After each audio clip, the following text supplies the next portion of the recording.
इस वीडियो में आज हम मध्यकालीन दर्शन पढ़ेंगे। यह टॉपिक भी आपके लिए बहुत महत्वपूर्ण है। यहां से भी बराबर एक न एक सवाल पूछा ही जाता है। इस वीडियो के एंड में भी कुछ सवाल है और मैं दावे के साथ कह सकता हूं कि जब तक आप इस वीडियो को ध्यान से नहीं देखोगे, इस टॉपिक को ध्यान से नहीं पढ़ोगे, नहीं समझोगे, तब तक आपसे एक भी सवाल का सही आंसर नहीं बनेगा।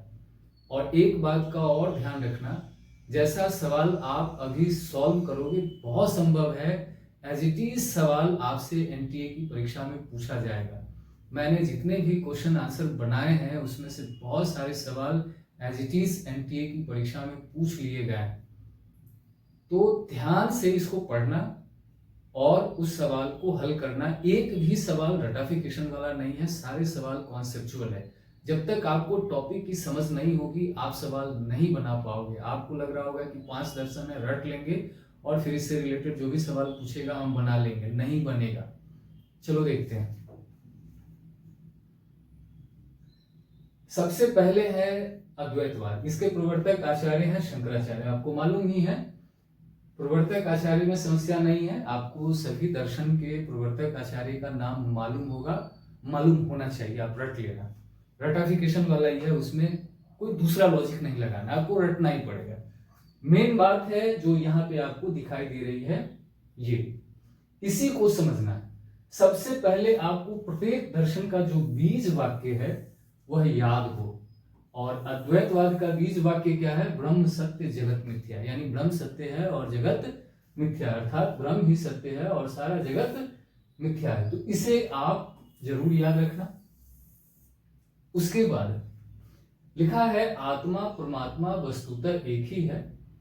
सांसारिक माया के कारण मनुष्य आत्मा परमात्मा की एकता को पहचानने की भूल करता है। तो आपसे पूछा जा सकता है कि यह कथन किस दर्शन से संबंधित है, तो ऐसे भी याद रखना है। शंकराचार्य ने ज्ञान के साथ साथ निर्गुण ब्रह्म की उपासना का प्रचार किया। ऐसे भी कथन हो सकता है कि अद्वैतवाद के बारे में निम्नलिखित में से कौन सा कथन सही है, नहीं है, और यहीं से सारे कथन होंगे। भूल जाओ कि पहले सवाल कैसा पूछा जाता था, अब ऐसे ही सवाल पूछे जाएंगे जो मैं आपको बता रहा हूं। तो एक सवाल तो ऐसे भी आप याद रखना कि निम्नलिखित में से अद्वैतवाद के बारे में कौन सा कथन सही है या नहीं है। प्रत्येक दर्शन के बारे में एक सवाल अनिवार्य रूप से आप इस तरह का बना लेना कि निम्नलिखित में से कौन सा कथन विशिष्टाद्वैतवाद के बारे में सही है, नहीं है। निम्नलिखित में से कौन सा कथन शुद्धाद्वैतवाद के बारे में सही है, नहीं है। निम्नलिखित में से कौन सा कथन द्वैताद्वैतवाद के बारे में सही है, सही नहीं है। यह आपको अनिवार्य रूप से याद हो। अब है देखो, अद्वैतवाद को आत्मा द्वैतवाद के नाम से भी जाना जाता है। यानी जितने भी दर्शन है, 5 दर्शन है टोटल, उसमें से 4 दर्शन ऐसे हैं जिसको एक अन्य नाम से भी जाना जाता है। अब वह अन्य नाम क्या है यह भी आपसे पूछा जा सकता है। जरूरी नहीं है कि जो मूल नाम है वही आपसे पूछे, इसके जो उपनाम है वह भी आपसे पूछा जा सकता है। एक तरफ आचार्य का नाम होगा, दूसरी तरफ मूल दर्शन का नाम न देकर उपनाम होगा और आपसे कहा जाएगा कि मैच कीजिए। तो प्रत्येक दर्शन का एक अलग नाम है, उपनाम है, उसे भी आप जरूर याद रखना। आगे है शंकराचार्य की गुरु गौड़पाद की मांडुक्य कारिका आज भी उपलब्ध है। मांडुक्य कारिका जिसमें अद्वैतवाद का सर्वप्रथम विश्लेषण मिलता है। अब देखो, शंकराचार्य की गुरु कौन है? गौड़पाद। शंकराचार्य के भी 2 शिष्य हैं, पद्मपाद और सुरेश्वराचार्य। 4 लोग हो गए, 4 आचार्य हो गए। तो बहुत संभव है कि एक सवाल ऐसे भी पूछ सकता है कि अद्वैतवाद का विश्लेषण सर्वप्रथम मिलता है किसमें? गौड़पाद में, शंकराचार्य में, पद्मपाद में या सुरेश्वराचार्य में। 4 आचार्य हैं, ऑप्शन में परफेक्ट बैठ रहे हैं चारों। तो बहुत संभव है कि एक सवाल ऐसे भी आपसे पूछा जा सकता है कि अद्वैतवाद का सर्वप्रथम विश्लेषण किसने किया। तो इस तरह से भी आप याद रखना। उसके बाद है रामानंद, सिद्ध, नाथ, रैदास, कबीर आदि अद्वैतवादी संत थे। तो इसको भी आप याद रख लेना। जितने भी निर्गुणिया संत हैं या सिद्ध लोग थे, नाथ लोग थे, किस दर्शन से प्रभावित है? अद्वैतवाद से। आगे बढ़ते हैं।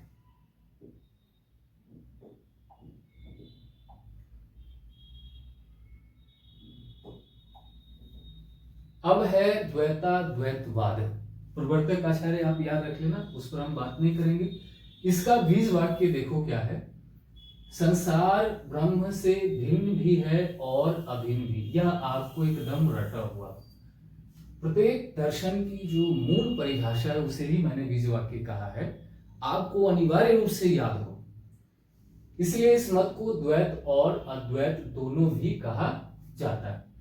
इस मत का दूसरा नाम भेदाभेदवाद है। अब देखो वहां आत्मा द्वैतवाद है, यहाँ क्या है, भेदाभेदवाद। यह भी आपको याद हो। लिखा ये सनक संप्रदाय के भी प्रवर्तक हैं। इनकी कुछ रचनाएं बहुत फेमस है, वेदांत परिजात, दश श्लोकी और श्री कृष्ण स्तवराज इनकी प्रमुख रचनाएं। इनके शिष्य हैं श्रीनिवासाचार्य। इनकी जो रचना है वह कई बार पूछी गई है, बहुत फेमस रचना। पहले बार बार पूछी जाती थी, जब से सिलेबस नया आया है, बदला है एनटीए ने, तब से यहाँ से बहुत कम बार सवाल पूछा गया है। लेकिन कम बार पूछा गया इसका मतलब यह नहीं कि इसका महत्व कम हो गया है, आप अनिवार्य रूप से याद करके जाना।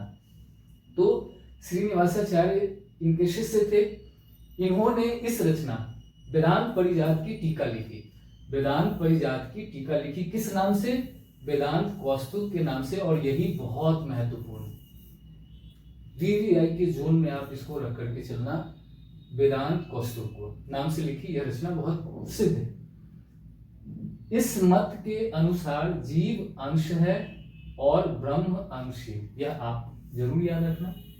किस मत के अनुसार जीव अंश है और ब्रह्म अंशी, द्वैताद्वैतवाद। उसके बाद है जीवन सदा ईश्वर के अधीन है, जो मुक्त दशा में भी उसी के अधीन है। तो बाद का कथन उतना महत्वपूर्ण नहीं है, लेकिन यह जो कथन है यह आपके लिए बहुत महत्वपूर्ण है कि किस दर्शन में जीव को अंश और ब्रह्म को अंशी बताया गया है, पूछा जा सकता है। आगे बढ़ते हैं।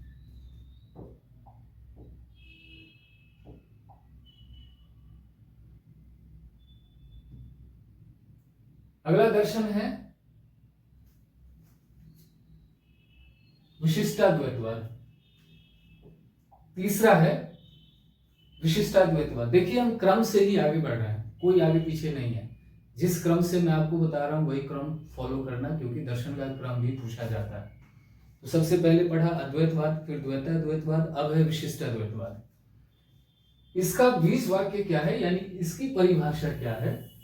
तो लिखा है विशेषणों से युक्त विशिष्ट कल्पना करने के कारण इस दर्शन को विशिष्टाद्वैतवाद कहा जाता है। विशेषण से युक्त विशिष्ट कल्पना के कारण, विशेषण से युक्त विशिष्ट कल्पना के कारण इस दर्शन को विशिष्टाद्वैतवाद कहा जाता है।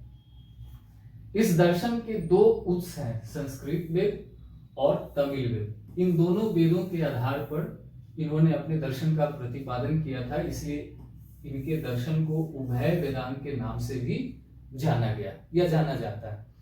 तो देखिए इसका भी एक उपनाम है, अद्वैतवाद का भी है आत्माद्वैतवाद, द्वैताद्वैतवाद का भी भेदाभेदवाद, विशिष्टाद्वैतवाद का भी एक उपनाम है और उसे उभय वेदांत के नाम से जाना जाता है। तो यह भी आपको याद हो अनिवार्य रूप से।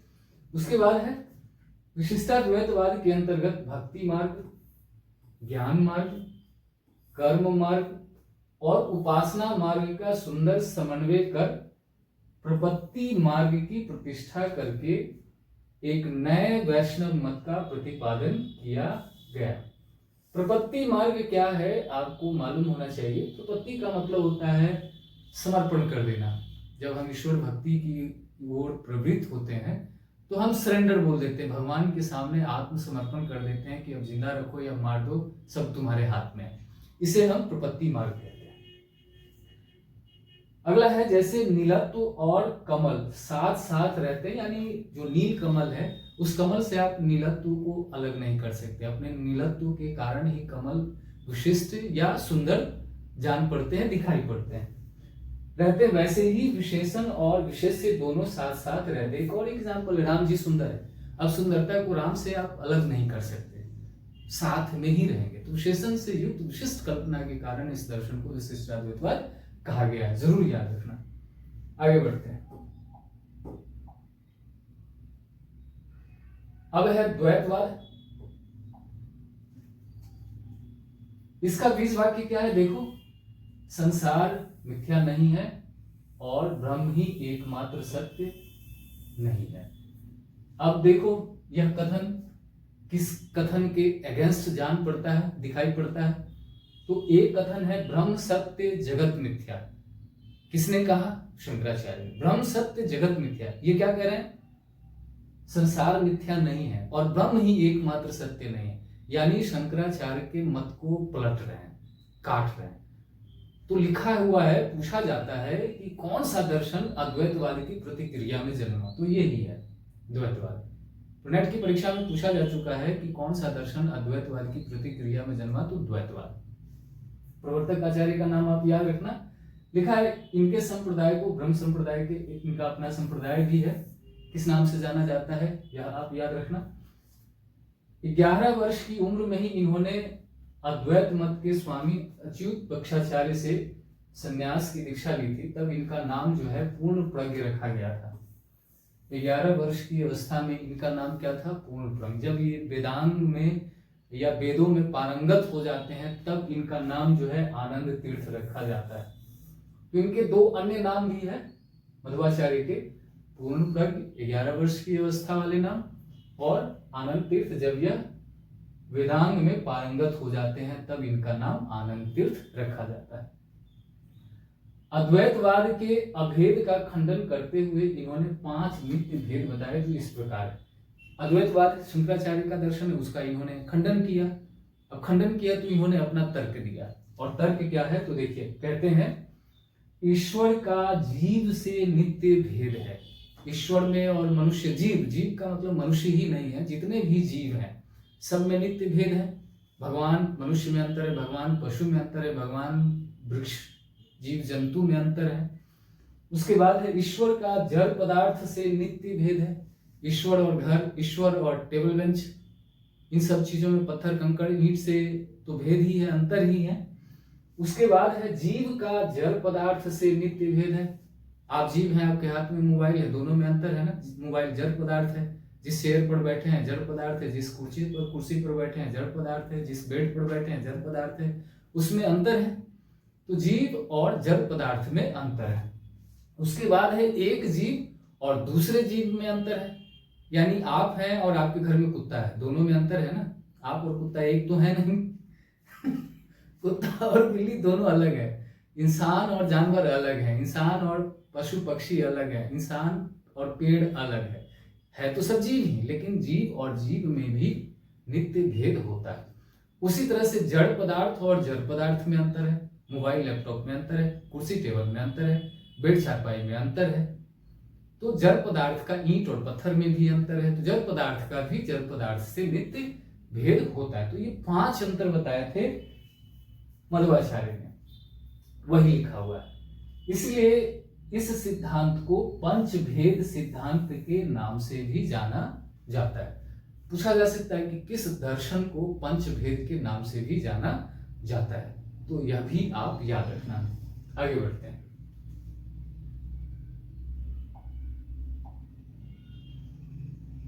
अब है शुद्धाद्वैतवाद। प्रवर्तक आचार्य हैं वल्लभाचार्य। 20 वाक्य क्या है इनका 20 वाक्य है, ब्रह्म माया संबंध से रहित होने के कारण शुद्ध है। माया संबंध से रहित होने के कारण शुद्ध है। जिनके पास कोई मोह माया नहीं है वही शुद्ध है। हम आप भी बन सकते हैं। काम क्रोध मद लोभ मोह नाक नरक के पंच सब परे भजू भजैसन, जिसने इन सब का त्याग कर दिया समझ लो ब्रह्म को प्राप्त कर गया। उसी तरह से गोरखनाथ की भी एक पंक्ति, अवधूत हाटे बाटे दूसरे रस की छाया, तजीबा काम क्रोध लोभ मोह संसार की माया। अवधू कैसे रहते हैं? तजीबा त्याग कर, काम क्रोध मद लोभ मोह संसार की माया, सभी मोह माया त्याग कर सन्यासी की तरह भटकते रहते हैं। तो अगर हम आप भी इन सब चीजों का त्याग कर देते हैं तो हम भी साधु संत बन सकते हैं, महात्मा बन सकते हैं, और महात्मा की गति को प्राप्त करते हुए आप ईश्वरत्व को भी प्राप्त कर सकते हो। जैसे स्वामी विवेकानंद हुए और इस तरह के कई महापुरुष हमारे आधुनिक काल में भी हुए हैं। वल्लभाचार्य का मत है कि भगवान को जब रमण करना होता है तो जीव का रूप जो है धारण कर लेते हैं। भगवान को जब धरती पर रमण करना होता है तो जीव का रूप धारण कर लेते हैं, जैसे राम जी के रूप में आ गए, कृष्ण जी के रूप में आ गए, गौतम बुद्ध जी के रूप में आ गए, इस तरह से आते रहते हैं। जैसे अग्नि से स्फुलिंग उत्पन्न होते हैं वैसे ही ब्रह्म से जीव आविर्भूत होता है। अग्नि से स्फुलिंग चिंगारी उत्पन्न होते हैं वैसे ही ब्रह्म से जीव आविर्भूत, एक ही ब्रह्म से सारे जीव उत्पन्न होते हैं। शुद्धाद्वैतवाद के अंतर्गत लिखा है सत्य, चित्त और आनंद के रूप में स्वीकार, ब्रह्म को सच्चित और आनंद के रूप में स्वीकार कर उन्हें माया संबंध से रहित बताया गया है या माना गया है। यह आप याद रखना। आप सिर्फ इतना भी याद रखना, रखोगे तो काम चलेगा कि ब्रह्म को सच्चित आनंद स्वरूप बताया गया है। शुद्धाद्वैतवाद में, शुद्धाद्वैतवाद ही है ना, हाँ, शुद्धाद्वैतवाद में ब्रह्म को सच्चित आनंद के रूप में बताया गया है या निरूपित किया गया। तो आपसे सवाल पूछ सकता है कि किस दर्शन में ब्रह्म को सच्चित आनंद स्वरूप बताया गया। परफेक्ट सवाल बनेगा कि किस दर्शन में ब्रह्म को सच्चित आनंद स्वरूप बताया गया। शुद्धाद्वैतवाद में यह लिखेगा तो आप तो पहचान ही लोगे कि माया संबंध से रहित होने के कारण शुद्ध है, तो शुद्धाद्वैतवाद में चला जाएगा, आप खटाक से पहचान लोगे। तो ये सब नहीं लिखेगा, सीधा लिखेगा किस दर्शन में ब्रह्म को सच्चित आनंद स्वरूप बताया गया। तो ऐसे आप याद रखना। यहां पे दर्शन खत्म हो जाता है। अब देखो सवाल कैसे हैं।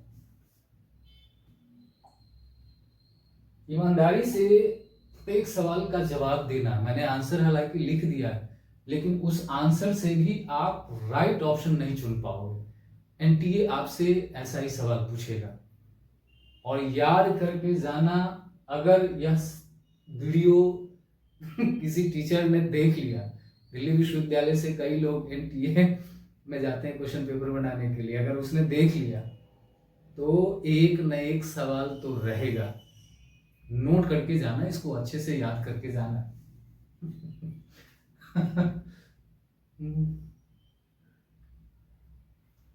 लिखा है निम्नलिखित दर्शनों का सही क्रम कौन सा है। यह अनिवार्य रूप से आपको याद हो। यह मैंने वैसे ही डाला हुआ है ताकि आपको इसकी जानकारी हो। यह तो आप बना लोगे। बहुत सारे विद्यार्थियों से यह भी नहीं बनेगा। क्रम है, सबसे पहले कौन सा दर्शन है, उसके बाद कौन सा दर्शन है, उसके बाद कौन सा दर्शन है। तो अभी जो आपने पढ़ा वह क्रम से ही पढ़ा है, कोई आगे पीछे नहीं है। इसका आंसर है ए। इसका आंसर है ए। इसे आप याद कर लेना, नोट कर लेना। अद्वैतवाद है, द्वैताद्वैतवाद है, विशिष्टाद्वैतवाद है, द्वैतवाद है, शुद्धाद्वैतवाद। यही इसका क्रम है। आगे बढ़ते हैं। असली सवाल अब है। सवाल है निम्नलिखित में से कितने युग्म सही हैं। निम्नलिखित में से कितने युग्म सही हैं। अद्वैतवाद, ब्रह्म सत्य जगत मिथ्या। द्वैतवाद है, सिर्फ द्वैतवाद है, ब्रह्म जगत से भिन्न है और अभिन्न दोनों है। शुद्धाद्वैतवाद, हाँ शुद्धाद्वैतवाद ही है, विशेषण से युक्त विशिष्ट कल्पना। उसके बाद विशिष्टाद्वैतवाद है, माया संबंध से रहित होने के कारण ब्रह्म शुद्ध है। अब बताओ ये जो बीज वाक्य है एग्जैक्ट दर्शन से मैच कर रहा है कि नहीं कर रहा। कितने ऐसे दर्शन हैं जो अपने बीज वाक्य से एग्जैक्ट मैच कर रहा है। यही मैंने कहा, ऐसे ही सवाल पूछे जाएंगे तो आपको प्रत्येक दर्शन का बीज वाक्य अनिवार्य रूप से याद होने चाहिए। इसका जो आंसर है वह है ए। केवल एक कथन सही है, यानी अद्वैतवाद का बीज वाक्य है ब्रह्म सत्य जगत मिथ्या। द्वैतवाद का बीज वाक्य क्या है? ब्रह्म जगत से भिन्न है और अभिन्न है, यह तो द्वैताद्वैतवाद का है। फिर द्वैतवाद का क्या है? तो इसका उल्टा है कि जगत मिथ्या नहीं है और ब्रह्म ही एकमात्र सत्य नहीं है। शुद्धाद्वैतवाद का क्या है? तो माया संबंध से रहित होने के कारण ब्रह्म शुद्ध है। और विशिष्टाद्वैतवाद का क्या है, तो विशेषण से युक्त विशिष्ट कल्पना के कारण इस दर्शन को विशिष्टाद्वैतवाद कहा गया। केवल एक आंसर सही है। दिमाग खराब हो जाएगा, अच्छे से पढ़ के जाना इसको, नहीं तो ऐसे घुमाएगा कि एग्जामिनेशन हॉल में ही उठा के पटक देगा। अब देखो, इसको देखो, यहां मैंने उपदर्शन से इसको मैच करवाया, तो यह भी आप बना लोगे। सवाल है अद्वैतवाद, आत्माद्वैतवाद, द्वैताद्वैतवाद, उभय वेदांत, विशिष्टाद्वैतवाद, भेदाभेदवाद, द्वैतवाद, पंचभेद। अब मुझे आप बताओ कि इसमें से कितने ऐसे दर्शन हैं जो अपने उपनाम से एग्जैक्ट मैच है। ये लिखा निम्नलिखित में से कितने युग्म सही है। तो कितने ऐसे दर्शन हैं जो अपने उपदर्शन यानी जो उसका उपनाम है उसके साथ एग्जैक्ट कोरिलेट है, मैच है। अद्वैतवाद को आत्माद्वैतवाद कहते हैं, तो ये तो सही है। द्वैताद्वैतवाद को भेदाभेदवाद कहते हैं, भेदाभेदवाद कहते हैं, इसका मतलब यह गलत है। विशिष्टाद्वैतवाद को उभय वेदांग भी कहते हैं, उभय वेदांग कहते हैं, इसका मतलब यह गलत है। द्वैतवाद है, द्वैतवाद, इसे पंचभेद के नाम से जाना जाता है, यह सही है। तो कितने युग्म सही है? केवल 2। आंसर क्या है इसका? बी। इसका आंसर है बी, केवल 2। ऐसे ही सवाल आएंगे। आगे देखो, एक और सवाल है, ज्यादा नहीं है, एक और है। सवाल है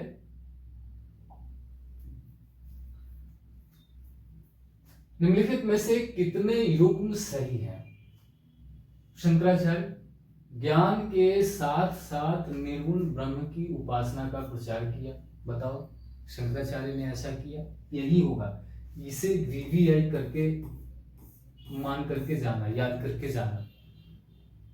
इस सवाल को NTA को पूछना चाहिए। मैं NTA को रिकमेंड करता हूं कि आप यह सवाल जरूर पूछना।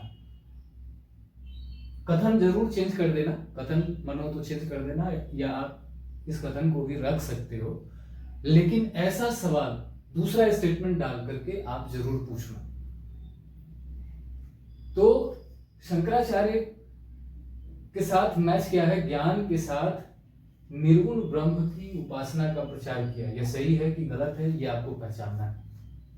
निम्बार्काचार्य के साथ कथन क्या है? जीव अंश है और ब्रह्म अंशी। क्या निम्बार्काचार्य ऐसा मानते हैं? रामानुजाचार्य के साथ कथन क्या है? भक्ति, ज्ञान, कर्म और उपासना मार्ग का समन्वय किया। क्या रामानुजाचार्य ने ऐसा किया है? बल्लभाचार्य के साथ क्या है? भगवान को जब रमण करना होता है तब जीव का रूप धारण कर लेते हैं। क्या बल्लभाचार्य ने ऐसा कहा है? एक तरफ आचार्य है, दूसरे तरफ स्टेटमेंट है। तो जो आचार्य हैं उनके सामने जो कथन है, क्या उसी आचार्य के कथन है या किसी और के कथन? कितने कथन जो है एग्जैक्ट मैच? बताओ। इसका आंसर डी है। आपकी सुविधा के लिए मैंने बता दिया है कि इसका आंसर जो है डी है। मैं छोड़ भी सकता था आपके लिए कि आप ही बताओ कि इसका आंसर क्या होगा, फिर आपको पीछे जाना पड़ता, प्रत्येक दर्शन में जाना पड़ता और फिर एक एक वाक्य को अच्छे से नोट करना होता, तब जाकर के आप इसका आंसर बना पाते। तो ऐसे ही सवाल आपसे पूछे जाएंगे।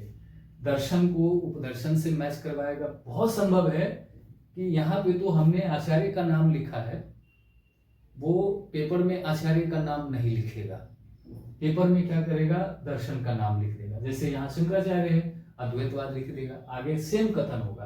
अब आपको पहचानना है कि क्या जो कथन आगे कहा जा रहा है वह अद्वैतवाद से रिलेटेड है कि नहीं है, उसी का कथन है कि किसी और दर्शन का कथन है।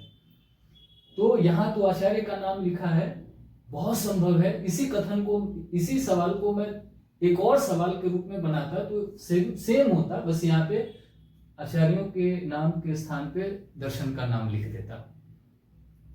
तो दर्शन और स्टेटमेंट भी आपसे मैच करवाया जा सकता है। आचार्य और स्टेटमेंट के नाम से भी आपसे मैच करवाया जा सकता है। सवाल ऐसे भी पूछा जा सकता है और पूछा जाना चाहिए। इसको आप अच्छे से पढ़ लेना, और कोई भी दिक्कत हो, किसी भी टॉपिक में दिक्कत हो, आप मुझे कमेंट कर देना, मैं आपके लिए उस पर वीडियो बनाकर आपके लिए अवेलेबल करवा दूंगा। मिलते हैं अगले वीडियो में।